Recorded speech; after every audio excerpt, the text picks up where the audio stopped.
Tiada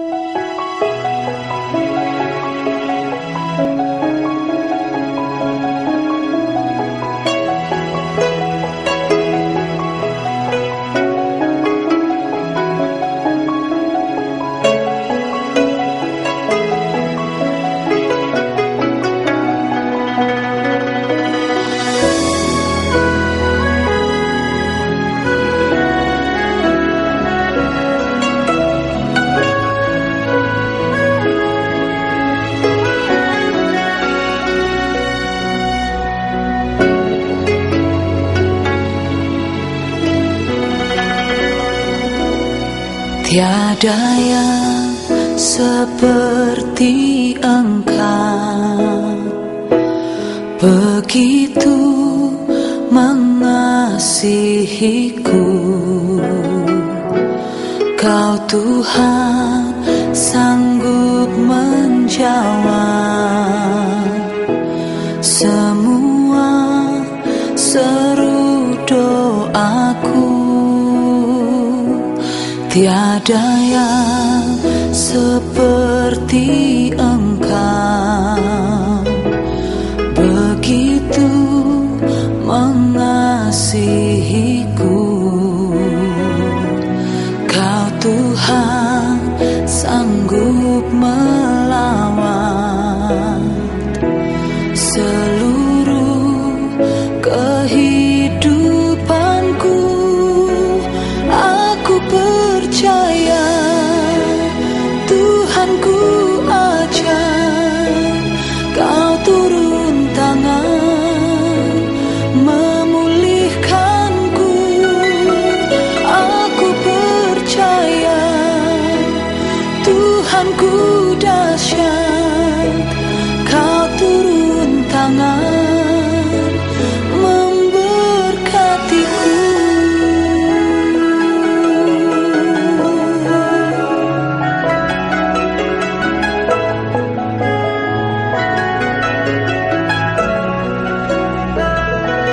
Tiada yang seperti Engkau, begitu mengasihiku. Kau Tuhan sanggup melawat seluruh kehidupanku. Aku percaya Tuhanku ajaib, Kau turun tangan memulihkanku. Aku percaya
Shalom adik-adik, senang sekali Kak Charles bisa bersama dengan kalian pada hari ini.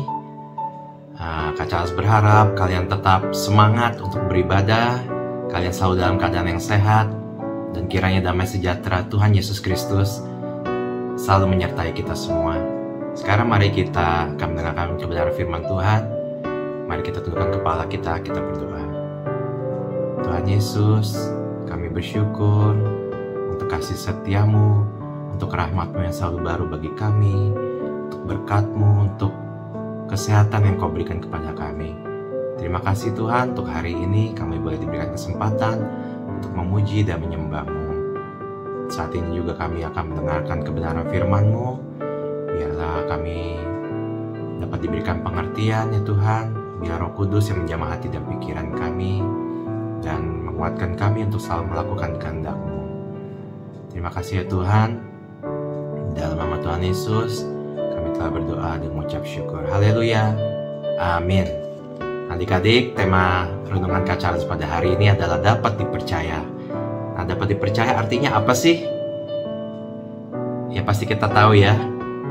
Kita sering mendengar kata ini, dapat dipercaya. Artinya orang yang jujur dalam segala hal, baik dalam keuangan ataupun dimanapun juga, di sekolah, di rumah gitu ya.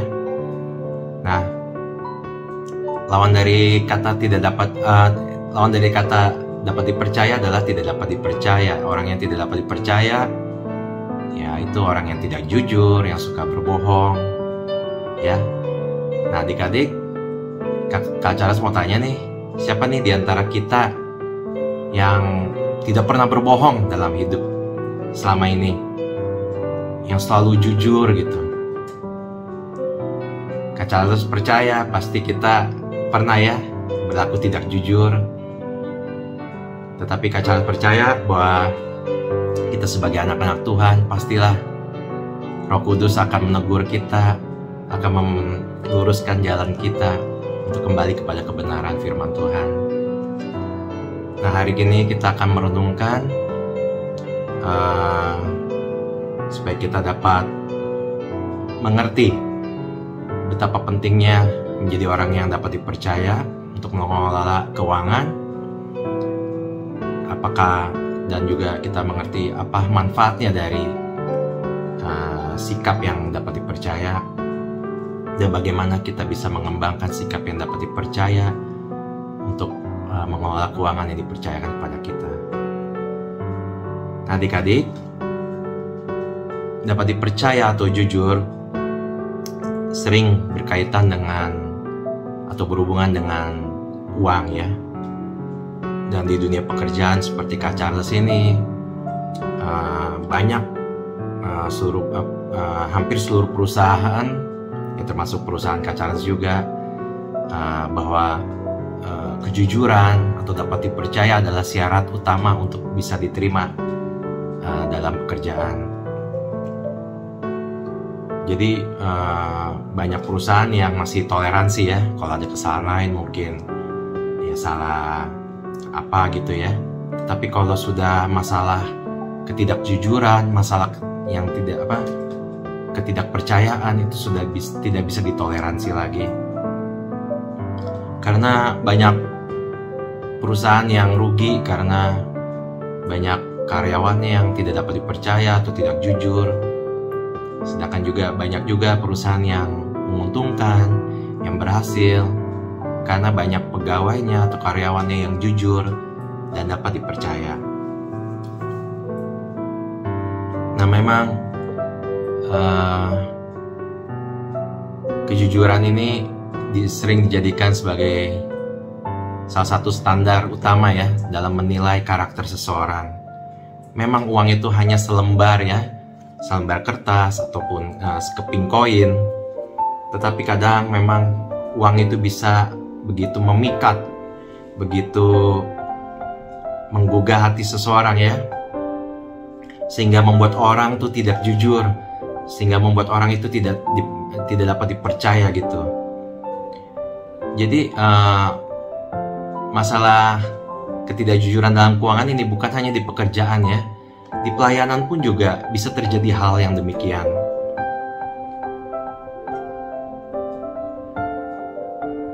Nah, makanya di Indonesia ini juga banyak kasus-kasus korupsi yang bisa kita lihat di media ya. Makanya pemerintah selalu mencanangkan anti korupsi, mau memberantas korupsi, makanya ada komisi pemberantasan korupsi seperti itu ya. Karena ketidakjujuran ini adalah suatu masalah yang pelik ya. Jadi kita harus bisa menjadi orang yang dapat dipercaya. Kita harus menjadi orang yang punya integritas. Nah, integritas kita, karakter kita ini dapat dibuktikan ketika kita dalam cara kita mengelola keuangan. Nah, ini perlu ditanamkan walaupun kalian masih muda ya adik-adik. Nah, melalui tema renungan hari ini, Kak Charles berharap kita dapat menjadi orang-orang yang dapat dipercaya. Amin. Karena memang zaman sekarang ini orang bilang adalah zaman yang edan. Orang pintar banyak, orang yang kaya banyak. Tetapi orang yang jujur, orang yang dapat dipercaya, itu sangat sulit untuk ditemukan. Nah, kalau kita baca di dalam 2 Timotius 3 ayat 1-2 juga dikatakan mengenai keadaan manusia pada akhir zaman. Dikatakan, ketahuilah pada hari-hari terakhir akan datang masa yang sukar. Manusia akan mencintai dirinya sendiri dan menjadi hamba uang. Maksudnya menjadi hamba uang adalah menghalalkan segala cara, tidak jujur dalam keuangan. Nah, hari ini kita juga akan belajar dari seorang tokoh Alkitab yang tidak asing lagi yang bernama Yusuf. Nah, mari kita buka Alkitab kita ya adik-adik, di kitab Kejadian 39 ayat 1-6. Kitab Kejadian 39 ayat 1-6. Adapun Yusuf telah dibawa ke Mesir dan Potifar, seorang Mesir, pegawai istana Firaun, kepala pengawal raja, membeli dia dari tangan orang Ismail yang telah membawa dia ke situ. Tetapi Tuhan menyertai Yusuf sehingga ia menjadi seorang yang selalu berhasil dalam pekerjaannya. Maka tinggallah ia di rumah tuannya, orang Mesir itu. Setelah dilihat oleh tuannya bahwa Yusuf disertai Tuhan dan bahwa Tuhan membuat berhasil segala sesuatu yang dikerjakannya, maka Yusuf mendapat kasih tuannya dan ia boleh melayani dia. Kepada Yusuf diberikannya kuasa atas rumahnya dan segala miliknya diserahkannya pada kekuasaan Yusuf. Sejak ia memberikan kuasa dalam rumahnya dan atas segala miliknya kepada Yusuf, Tuhan memberkati rumah orang Mesir itu karena Yusuf. Sehingga berkat Tuhan ada atas segala miliknya, baik yang di rumah maupun yang di ladang. Segala miliknya diserahkannya pada kekuasaan Yusuf. Dan dengan bantuan Yusuf, ia tidak usah lagi mengatur apa-apa pun selain dari makanannya sendiri.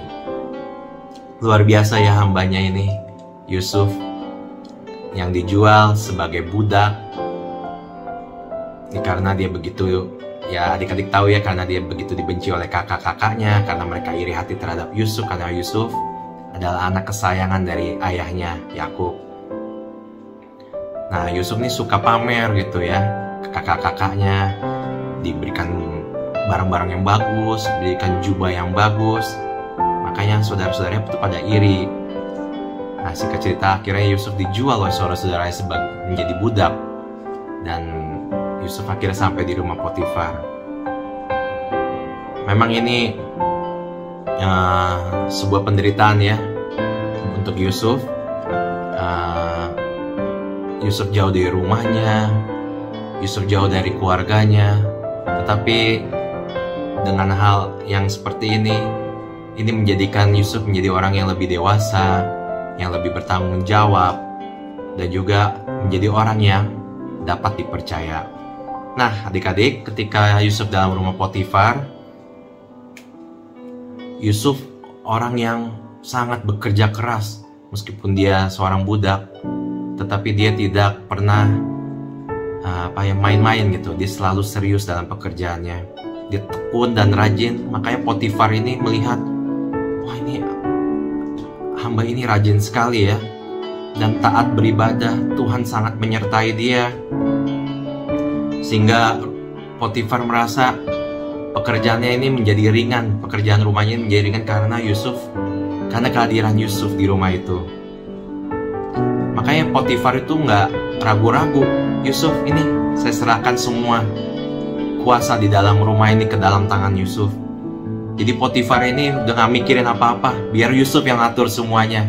Potifar cuma dikatakan dalam kejadian tadi, dia gak mikirin apa-apa lagi selain daripada makanannya sendiri. Nah adik-adik, tentu saja kepercayaan Potifar kepada Yusuf ini tidak datang ya seperti begitu saja ya. Pasti ada hal yang Yusuf perlihatkan gitu, sehingga Yusuf ini bisa dipercaya Potifar begitu rupa.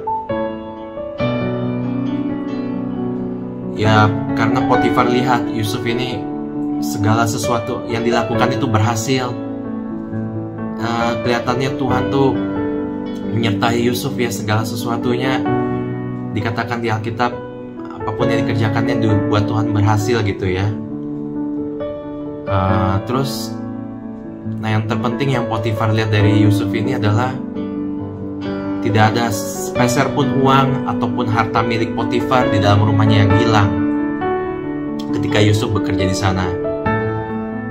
Makanya Potifar memberikan kuasa kepada Yusuf untuk mengatur rumahnya. Ya kalau Yusuf tidak jujur, Yusuf tidak dapat suka berbohong atau tidak dapat dipercaya, nggak mungkin ya adik-adik Potifar memberikan kuasa di rumahnya. Nah, jadi adik-adik, sikap dapat dipercaya ini kita bisa mulai dengan hal yang sederhana, dengan hal-hal yang kecil. Ya contohnya mungkin ketika orang tua kita memberikan kita uang belanja di warung, apakah kita jujur ketika ada kembalian, kita kantongin sendiri apa kita kembalikan ke orang tua kita. Ya mungkin orang tua kita nggak tahu ya, tapi suatu saat ketidakjujuran itu pasti akan terungkap. Dan adik-adik ya, dan Kak Charles pun juga kalau tidak jujur pasti ada rasa tidak tenang, tidak ada damai sejahtera, tidak ada sukacita. Kenapa? Karena Tuhan tidak berkenan kepada kita ketika kita tidak jujur, ketika kita menjadi orang yang tidak dapat dipercaya. Nah dalam pelayanan di gereja tentunya ya khususnya di pra-remaja ini pasti ya ada yang ditunjuk untuk menjadi bendahara. Ya bendahara ini ya, tugasnya itu mengatur keuangan ya. Jadi ada pemasukan uang dan juga pengeluaran, semua dia yang catat gitu ya. Nah, jadi tadi Kak Charles bilang ya harus kita setia dalam perkara-perkara yang kecil. Kita mulai dari perkara yang sederhana. Nah Kak Charles baca di dalam Lukas 16 ayat 10-13, dikatakan barang siapa setia dalam perkara-perkara kecil, ia setia juga dalam perkara-perkara besar. Dan barang siapa tidak benar dalam perkara-perkara kecil, ia tidak benar juga dalam perkara-perkara besar. Jadi jikalau kamu tidak setia dalam hal mamon, mamon itu artinya uang ya, yang tidak jujur, siapakah yang akan mempercayakan kepadamu harta yang sesungguhnya? Dan jikalau kamu tidak setia dalam harta orang lain, siapakah yang akan menyerahkan hartamu sendiri kepadamu? Seorang hamba tidak dapat mengabdi kepada dua tuan, karena jika demikian, ia akan membenci yang seorang dan mengasihi yang lain, atau ia akan setia kepada yang seorang dan tidak mengindahkan yang lain. Kamu tidak dapat mengabdi kepada Allah dan kepada mamon. Jadi adik-adik, itu sudah menjadi tugas kita sebagai anak-anak Tuhan, sebagai pengikut Yesus Kristus, sebagai murid Kristus. Kita harus menjadi orang yang dapat dipercaya untuk mengelola keuangan yang dipercayakan kepada kita. Setiap anak-anak Tuhan harus menjadi orang yang bertanggung jawab. Ya, jangan bohong, jangan tidak jujur.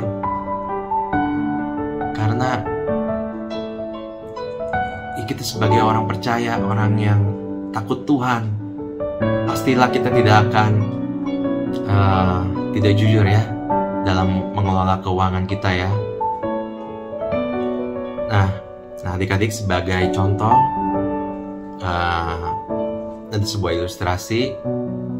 Ada seorang anak bernama Budi.